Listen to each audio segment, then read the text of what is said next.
Good morning. My name is Kevin Kolb. I'm your lay leader this morning for the service. And I want to say, welcome to All Souls Church, Unitarian Universalist, a spiritual community in Sioux Falls dating back to before 1886. Whoever you are and whatever you believe, you are welcome here. If you are here for the first time, or if you have been coming here for 30 years, you are welcome here. Whatever your abilities or limitations, you are welcome here. Whatever amount of melatonin in your skin, whatever geopolitical piece of earth you happen to be born on, you are welcome here. Whether you're a dog person or a cat person, you are welcome here. Regardless of who you love, you are welcome here. However God or the universe made you, you are welcome here. Thank you for coming to sit with our little community on this morning and sharing a few moments of your precious being with us.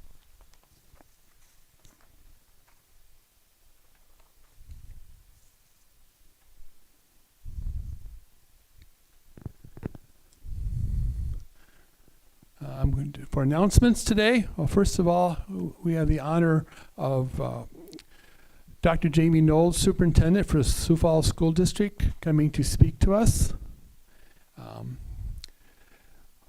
After the service at around 11 o'clock, we can go downstairs for some social times, coffee, and some goodies. After that, around 11:20, if you wish, we gather around in front for a circle discussion with our speaker. If you look inside your order of service, there is a pull out, and I'm going to try not to read it all to you, but I'm probably going to have to read it all to you. Next Saturday is the Pride Festival, and All Souls has a booth once again, and so there's going to be a sign up for help for the staff, and I believe Steve is the dude in charge of it, so you can talk to him too. There are plans in the works for our third annual All Souls Music and Arts Recital in August. We can take a look at that. Church board meeting is Tuesday at 7. Now this is Wool Moons is at Cella Space on Wednesday. It is not at 6:30. It is at 7 o'clock. Also, the Rainbow Chorus is at Spirit of Peace on Wednesday. Next Sunday, our guest speaker is Shaniqua, a.k.a. Isaiah Broken Leg, who will speak about 2 spirit healers on Pride Festival weekend. Also, I want to do a shout out. Whomever of you showed up yesterday morning for our church cleaning, well, I will say I stopped by Friday night at the church, and I'm looking at the grass and the weeds and thinking, oh my gosh, something needs to be done, and I don't have the time.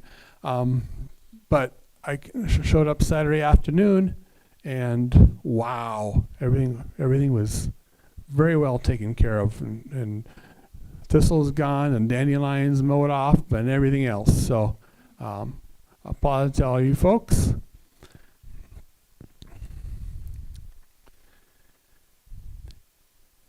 And we'll go, and from there, Carol will take us to the prelude.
May we be reminded here of our highest aspirations and inspired to bring our gifts of love and service to the altar of humanity. May we know once again that we are not isolated beings, but connected in mystery and miracle to the universe, to this community, and to each other.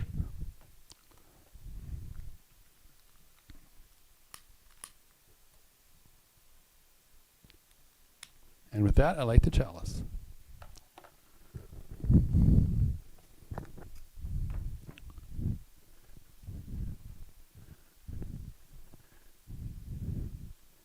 And please join us in singing our very first song, This Little Light of Mine, number 118.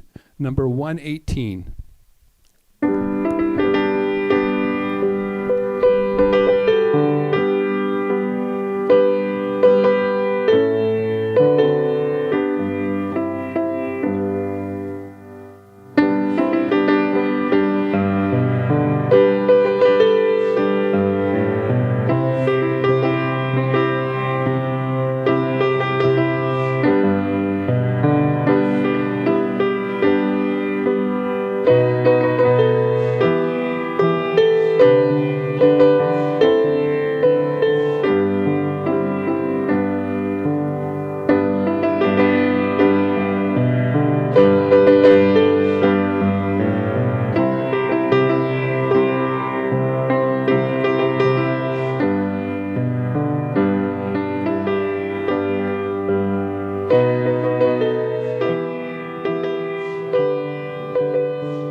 Our first reading this morning is a responsorial. I will read the Roman face and you can read the italic face. Give us the spirit of the child, written by Sarah Moores Campbell. Give us the spirit of the child. Give us the child who lives within.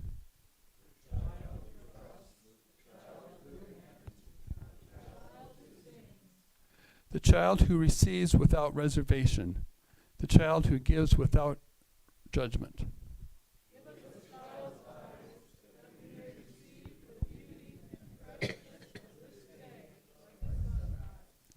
Give us a child's ears that we may hear the music of mythical times. Give us a child's heart that we may be filled with wonder and delight. Give us a child's faith that we may be cured of our cynicism. Give us the spirit of the child who is not afraid to lead, who is not afraid to love.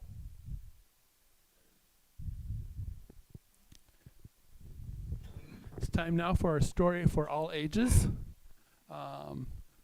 Would any of the children in the audience like to come forward? Okay. Big folks are welcome too. I'll stand here then, so everybody can see the pictures.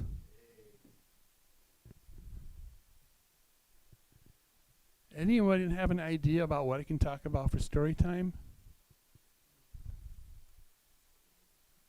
That's an idea. That's an idea. We can have elephants. Elephants. We can have little ideas, and we can have big ideas. We can have bad ideas, and we have good ideas.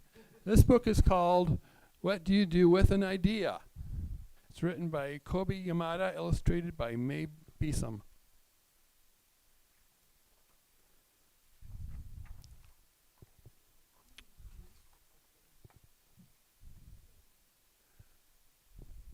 One day, I had an idea. Where did it come from? Why is it here? I wondered, what do you do with an idea? See, the idea is here it's shown as a little egg.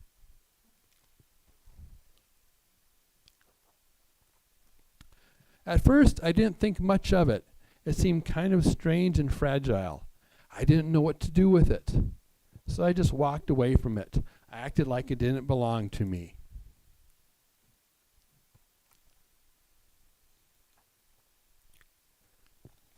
But it followed me.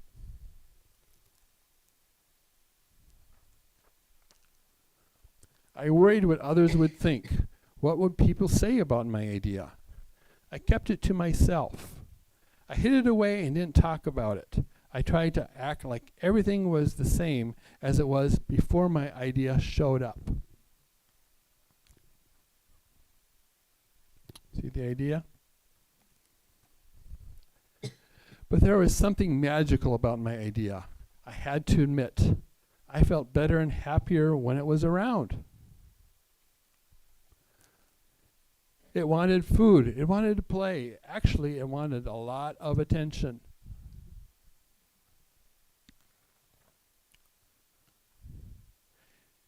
It grew bigger, and we became friends.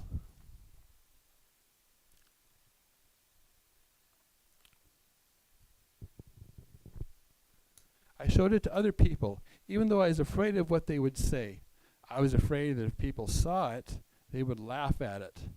I was afraid they would think it was silly. And many of them did. They saw it was no good. They said it was too weird. They said it was a waste of time and they would never become anything.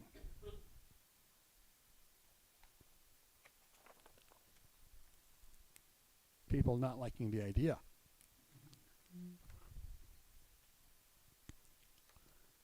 And at first, I believed them. I actually thought about giving up on my idea. I almost listened to them.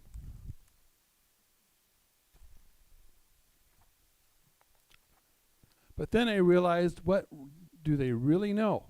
This is my idea, I thought. No one knows it like I do, and it's okay if it's different and weird and maybe a little crazy. I decided to protect it, to care for it. I fed it good food. I worked with it. I played with it. But most of all, I gave it my attention.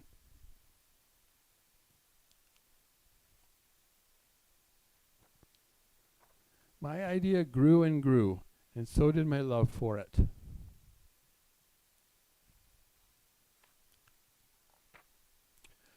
I built it a new house, one with an open roof, where I could look up at the stars, a place where I could be safe to dream.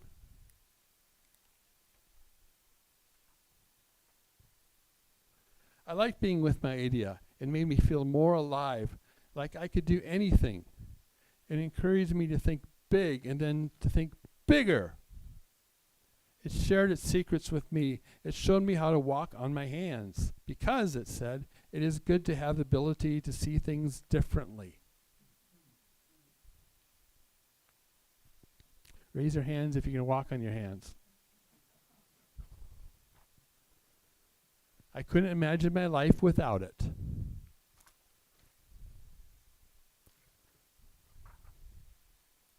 Then one day, something amazing happened. My idea changed right before my very eyes. It spread its wings, took flight, and burst into the sky.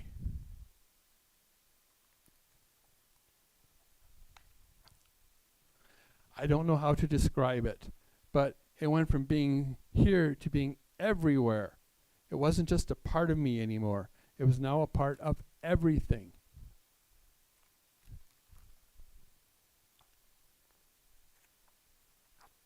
And then I realized what you do with an idea. You change the world.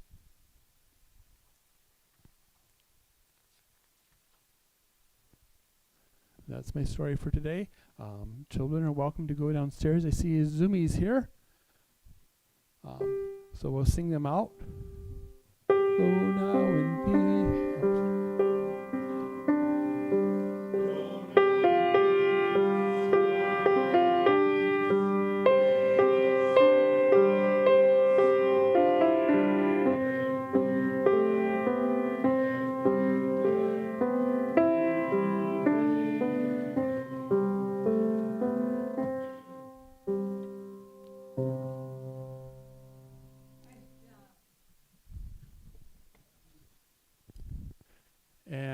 it's a time for long time practice of ours for sharing joys and concerns.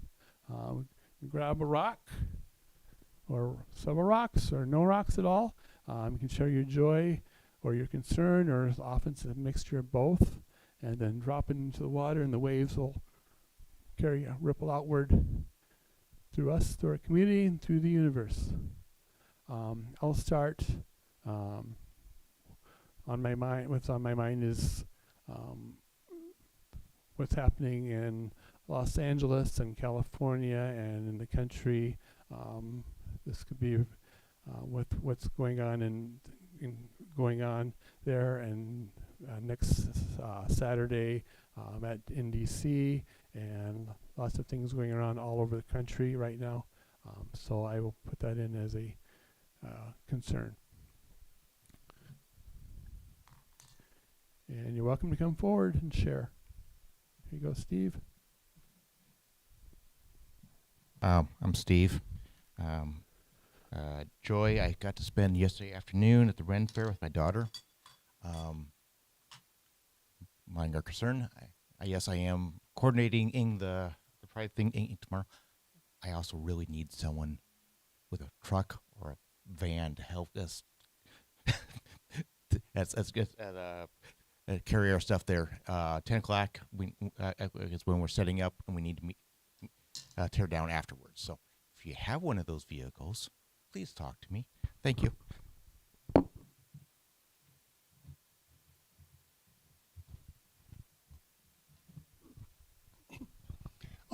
Everything is a journey. It seems like everybody's life is a journey, and we're always learning things. I love your story today. That idea, boy, that touched my heart.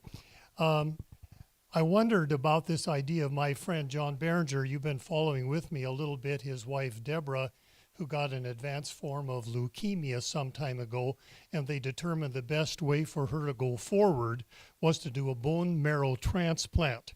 Maybe some of you are familiar with this. They go in and they wipe out your own bone marrow after they found a match for you. And they found a good match for her. A young lady in England decided she would be part of this process, so they culled out her stem cells. They gave a courier a special flight here to Sioux Falls, and they injected those stem cells into her body after wiping out her own bone marrow. Well, you think, huh? How does that happen? Well, the body seems to know what to do with the stem cells, and she's been producing white blood cells and red blood cells and platelets. It's working. But I learned something. And she's back in the hospital with herpes zoster. It's a form of chicken pox. She also has a form of meningitis, which has come along with it. Now, for those of you who don't know, and I sure didn't know this, when they wipe out your bone marrow, all your immunities that you've had from childhood, remember the shots you got, the way your body built up immunities over your lifetime, that is gone. And now you're susceptible to the kind of infections that you've been inoculated against as a child. That's something I didn't know. John sure didn't know that about Deb. Deb didn't know it either. They thought maybe she had a breakout of a herpes, some kind of a shingles thing, because her face and her chest were getting broken out in this rash. Well, anyway, she is in the hospital undergoing specific therapy to fight this chickenpox vaccine. Or not vaccine, but virus.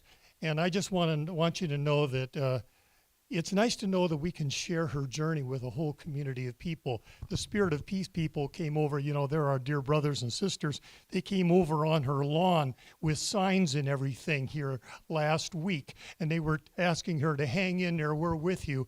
And it's nice that I can include you too, because Deborah, she just turned 70. She's fighting this thing. She's trying to live.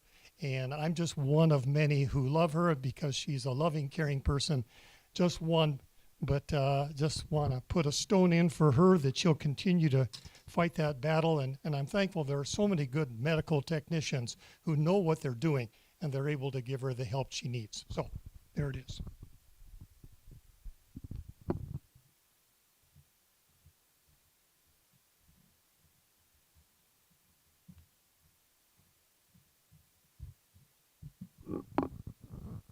Edian Hafke, And I like to express my joy for the fact that my friend Rumi had found herself a new walker, and she's back and she's got a new walker and she's walking around with that, and she's now got another one that she can make use of if she's willing to make use of it, and but she's got to figure out if that's hers or if that's somebody else's, and so she's got to learn if it is hers. And this one has a seat on it, where her other one that she's got now does not have a seat on it. So hopefully she can make use of that particular road later, so that she can make use of it.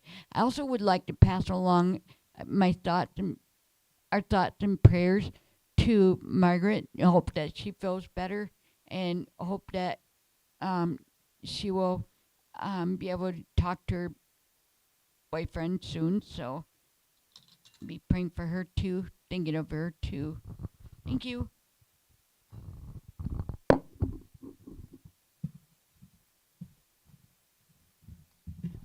Hi, my name is Marcia, and last time I spoke for Joys and Concerns, I had a concern about my piano, which I had to get out of my basement. So this is a joy. Due to a dazzling display of collaboration, determination, and muscle on the part of Alan, Troy, Thompson, Dustin, and some help from my contractor, the piano is here at church for our youth leader to for musical endeavors with the children.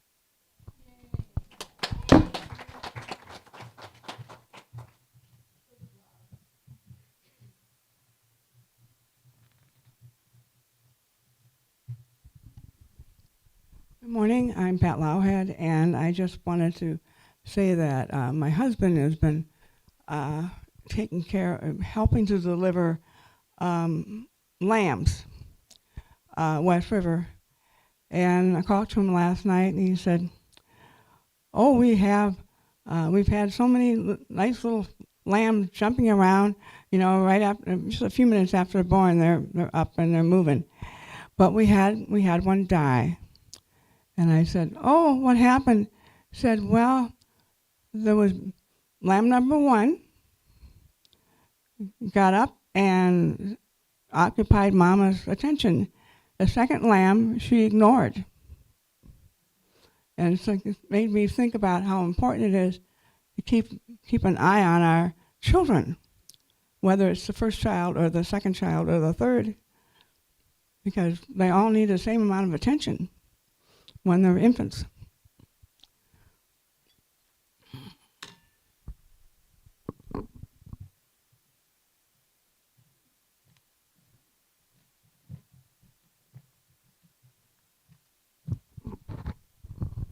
I'm Jennifer, and I want to thank my wife for giving me the courage to come out. This has been the 10th year I've lived my true self.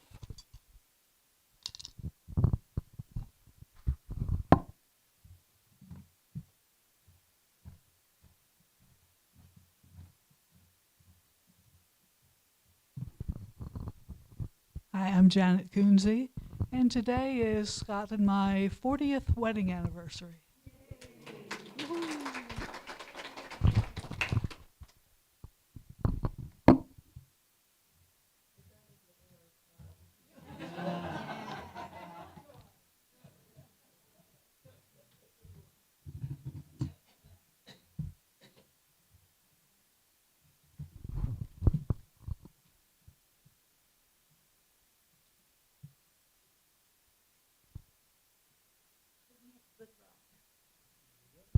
Good rock. My son Scott, I'm Ann Coonsey, and my son Scott has had some troubles with his heart and his blood pressure lately. And he was in the hospital the other day to see what they can do about that. And he came out fine and got a little patch to wear on his chest for a couple of weeks and make sure that his chest is working like it should. And so I have great joy for that. In Jesus' name, amen.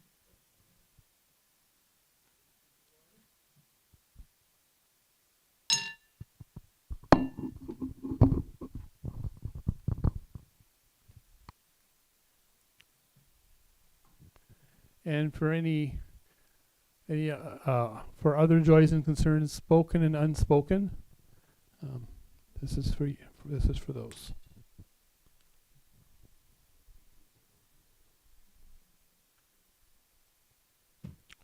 And we'll take a moment to silently reflect.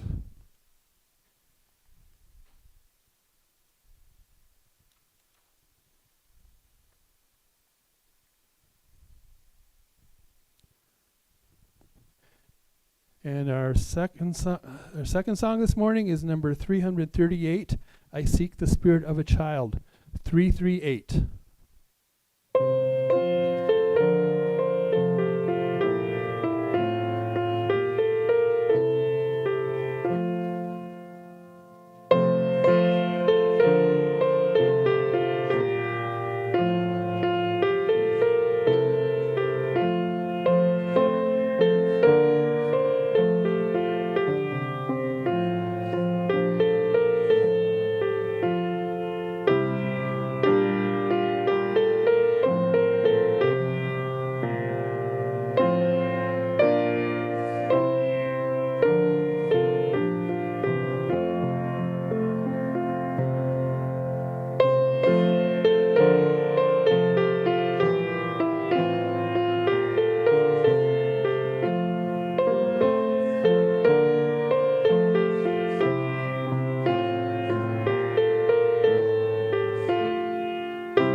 And our second reading this morning is from Romans, chapter 12, verses 6 through 8.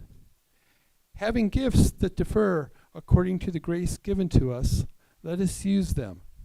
If prophecy, in proportion to our faith; if service, in our serving; the one who teaches, in his teaching; the one who exhorts, in his exhortation; the one who contributes, in generosity; the one who leads, with zeal; the one who does acts of mercy, with cheerfulness.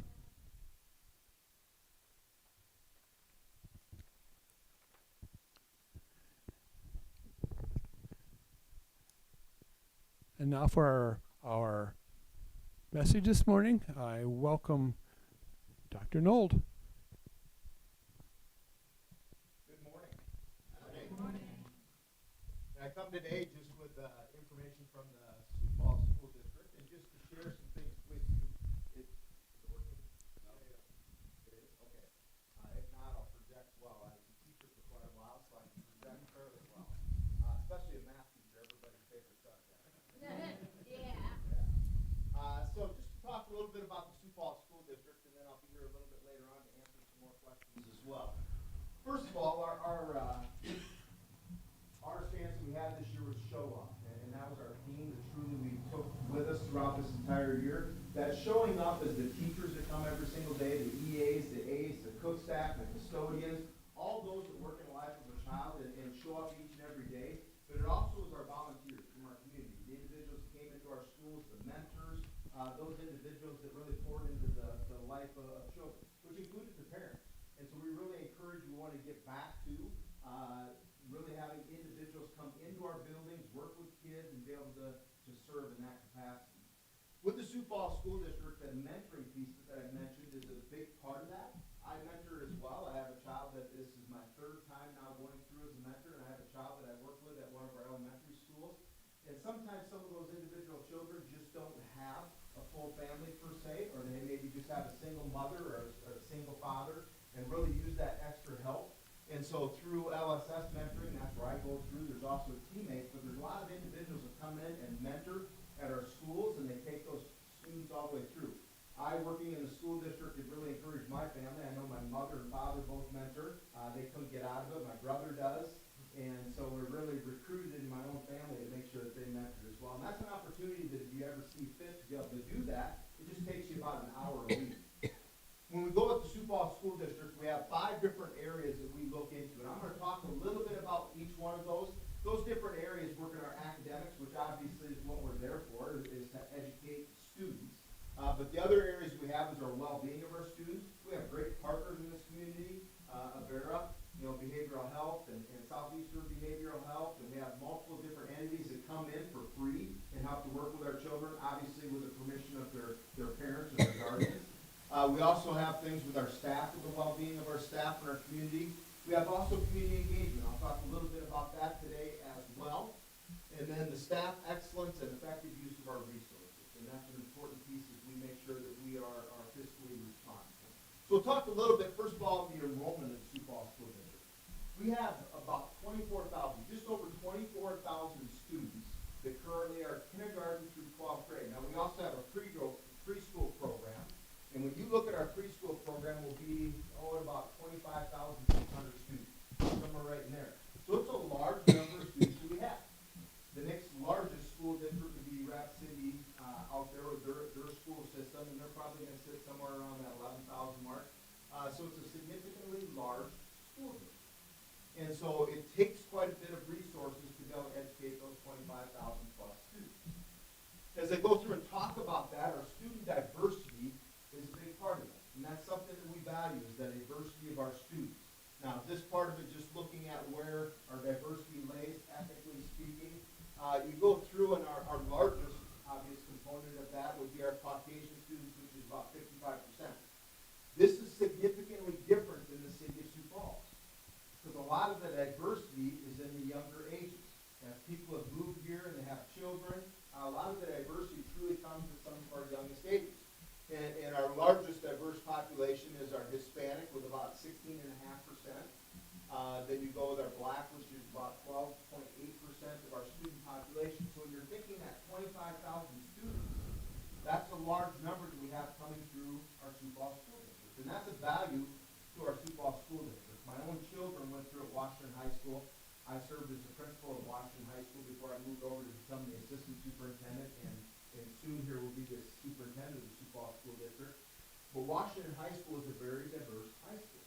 My son and daughter were able to go through and meet individuals from all over the world well before they got out of high school.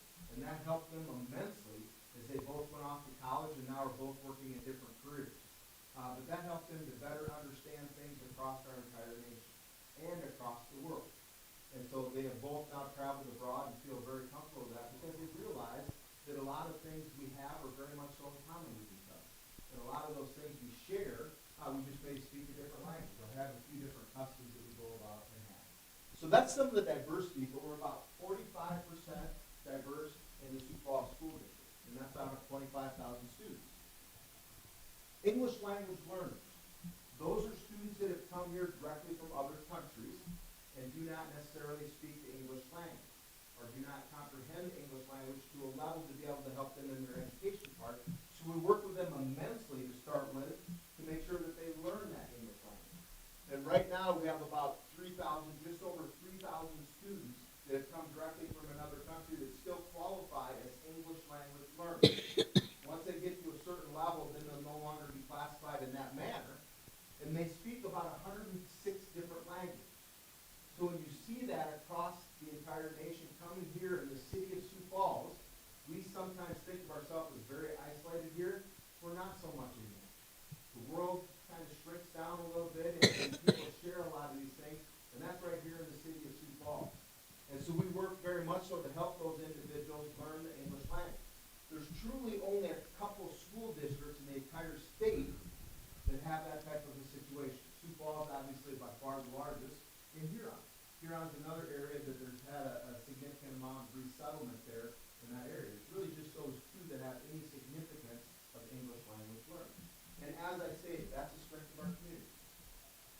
If you looked at that number alone, it would be about the 6th largest or 7th largest school district in the state. So if I just took our English language learners, them in themselves would just be about the 7th largest school district in the entire state of South Dakota. So it's a large student population.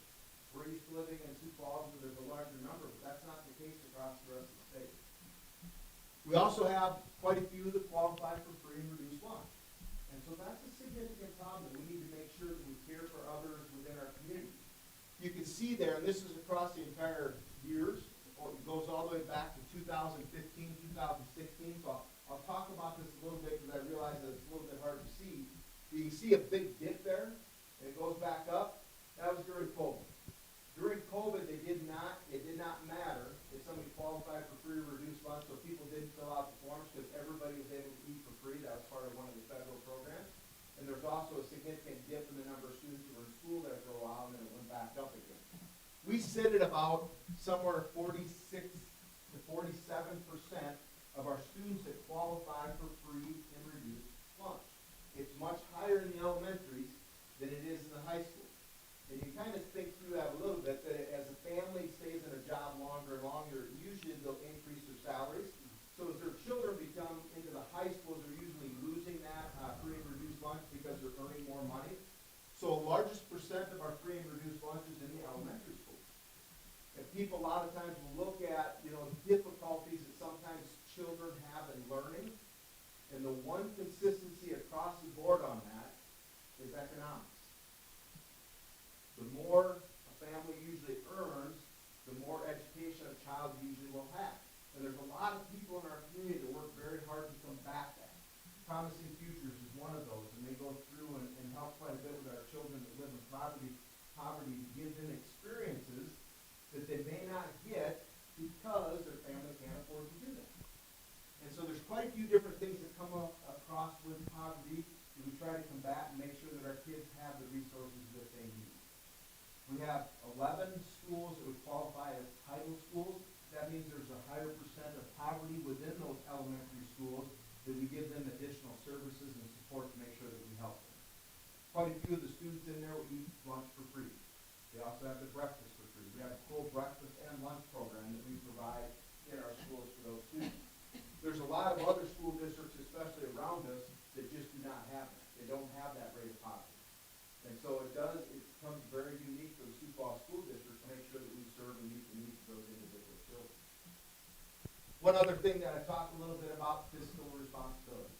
Everybody, and I understand that, including myself, wants to always save money, to pay the least amount of taxes that we could, and have the most amount of resources that we could possibly have. That's always everybody's goal, to be able to do that. But we do have an obligation. Now, this will be a little bit hard, and I'll talk about this a little bit verbally so you kind of see what's on there.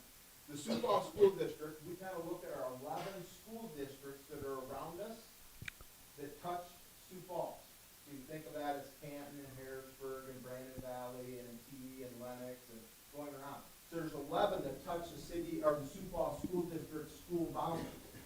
We have the 10th lowest taxes of those 11. There's one that's currently ahead of us, and we're going to try to get below them to make sure that we're even charging less taxes that they are, so we stay at that 11th out of 11. But right now, we're 10 out of 11, so we try to keep them low as much as we possibly can. The next part on there is we're the 3rd highest in the total state for teacher compensation. When I talk about compensation, I'm talking about salary and benefits. So total compensation. We're the 3rd highest in the state. There's 2 that are ahead of us. One of them is a reservation school, and the other one is Brandon Valley. Those are the 2 that are ahead of us as far as total compensation.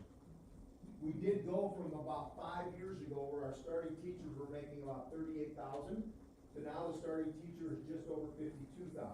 So we needed to make sure that we increased that immensely over the last 5 years to stay competitive. You've seen a lot of that happen since COVID, whether it's people working at Taco John's or Taco Bell or any of those type of places, Walmart, Hy-Vee's. They've had to pay more and more for entry-level workers to be able to go through. Well, we've had to do the same thing for our certified staff and our support staff. The other part on that is state funding. State funding this last year, we got about 1.25% increase. That's at the state level. That was very difficult because obviously we continue to keep the salaries for our teachers going up, or we wish to. We gave a little over 2% raises to our teachers. So we only got 1.5, or 1.25% from our state. That makes it difficult. We've also followed some houses in the city of Sioux Falls just to make sure to see what happens with property tax over time. And the Sioux Falls School District over about a 20-year period has had about a 2.4% increase in there, per year, going over that 20 years. So we try to keep it as equitable as we can. That 2.4% is the lowest of the big three: county, city, and the school districts. The state obviously works mostly off of sales taxes. So those are quite a few of the things that we've done. Plus, this last year, as I just got started on things, we also went through a $3 million budget reduction to make sure that we could see where we could find efficiencies. And we're gonna do that again this next year. So we'll cut $6 million over 2 years to make sure that we stay as efficient as we can in a lot of different areas. So that's part of the fiscal responsibility that I talked about.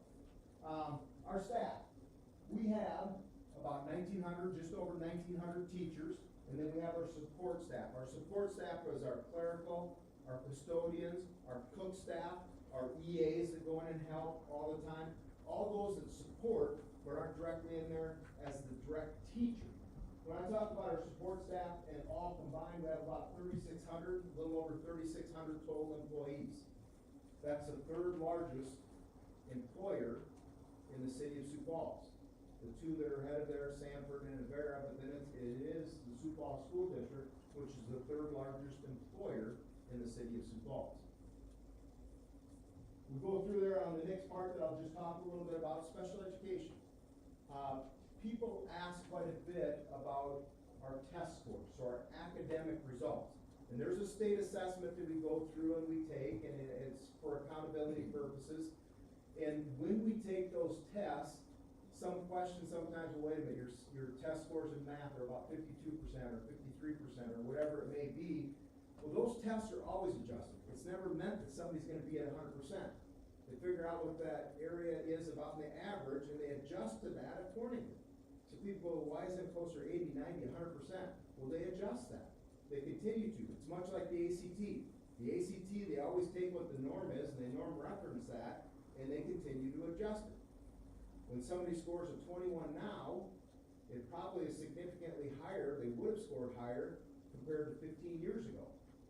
They continue to adjust that test and add things to it to be able to make sure that it's norm reference. As we go through with our special education, the majority of our students receiving special education services are not proficient on the state assessments. Our state assessments are also given to our EL students, our English language learner students. When I talked about those 3,000 students that have come over from another country, if you can imagine, if we dropped you in the middle of Ethiopia and then asked you to take their state assessment, how would you probably do? You might be surprised, you might do all right because it's in English. But there's many other countries that it's not. And so when you go through, if you were to take that and you didn't know their language, but yet you still had to take their assessment, that'd be so incredibly difficult. And so majority of our EL students do not pass that assessment. So you have 3,000 EL students, then you have another students, 4,000 students in special education, and a lot of them do not pass that assessment. So you're talking about over 25,000 students, and they don't test every grade. There's a significant percent that can't. Now, it doesn't mean that they won't be able to, they will. Many of those that I talked about with my son's best friends were immigrant students that moved here. One of those at Harvard right now, one of those is at Yale right now, one's at Columbia, the other one's at UC Berkeley. So some of his closest friends are doing incredibly well, but when they first came to our country to take that test, they couldn't pass it. It wasn't an intelligence problem, it was just a language barrier. So we talked a little bit about that and help people understand when you see those test scores, it doesn't always mean the same thing for every person. One other thing that I'll hit here on a little bit is our academic success, and I'll just talk about that. Our graduation rate's at about 86%. The state requires that we have them graduated within 4 years. So if they graduate in 4 years, then they're considered a graduate and they count into that 86%. If it takes them longer than that, they're not considered a graduate, even though they graduated. But then they fall into a completer rate. And we're at about 90% that complete, maybe not right in 4 years, but they complete. And so we feel really good about that. That's come up significantly over the last several years. And so we're very proud of that number to make sure that our kids are prepared for that next step.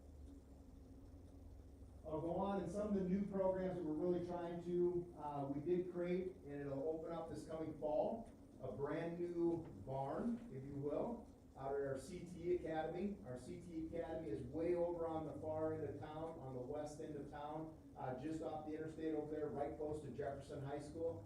And we'll open up a live animal farm per se, so that individuals that are interested in agriculture and some of those farming can be part of that, but more so, many of them want to go into veterinary or become a veterinarian or do things with animal research as far as helping animals in existence and biotics and things like that. So we have opened that. We also opened up a partnership with our cybersecurity, so we can do that with Dakota State University, which has a great program up there. And so we're partnering with several of our other institutions that have really developed their areas in cybersecurity. A couple areas that we also is our after-school opportunities. We call that our community learning centers. And so the Sioux Falls School District has taken that on as a partnership to make sure that we provide after-school opportunities for kids. And when it goes back to part of that poverty that I spoke of, especially in our elementary, we make sure that we have programming at the school so that if they need to, those kids can stay there after school to a lot of times 5, 6 o'clock at night. And they'll get some meals or snacks and things like that. They'll make sure that they have some academic time, and they also have some leisure or play time. But they'll supervise and help with those kids till later in. We have a lot of very good donors that have helped to make that very cost-effective for those families, because several of them cannot pay for that, so they'll be able to get that service for free. And that's called our community learning centers, and they provide that service after school. I'll try to close up here. Some of the things that we have truly looked at as some of our difficulties.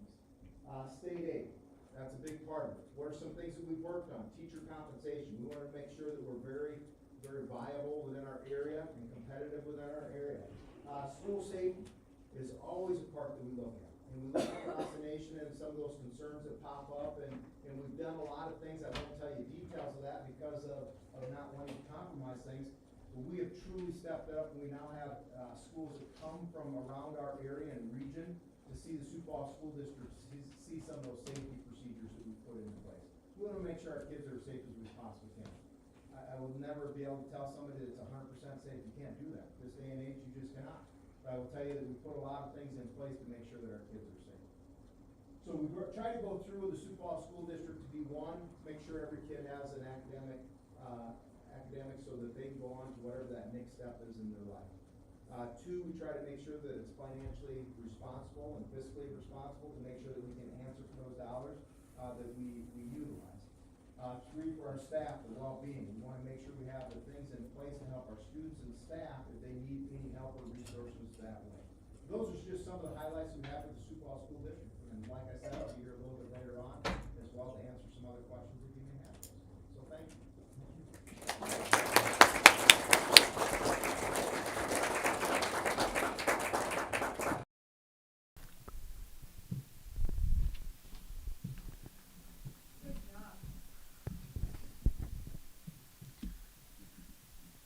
And it is time to do our offering.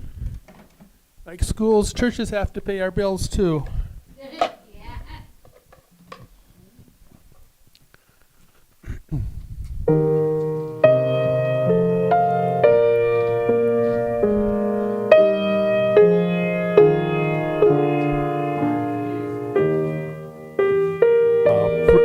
Loose change, half of it will go to the Sioux Falls School District Foundation, particularly to a grant for teachers who innovate.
Our third reading, number 681. And you can just sit and listen and think. Deep peace of the running wave to you. Deep peace of the flowing air to you. Deep peace of the quiet earth to you. Deep peace of the shining stars to you. Deep peace of the infinite peace to you. From Gaelic runes. And please stand if you're able and join us in singing number 21, For the Beauty of the Earth. 21.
The chalice is extinguished, but the light goes with us out into the world. And after the service, after our postlude, you're welcome to come downstairs for social time, and you're also welcome to join us up front here around 11:20 for a circle discussion with Jamie.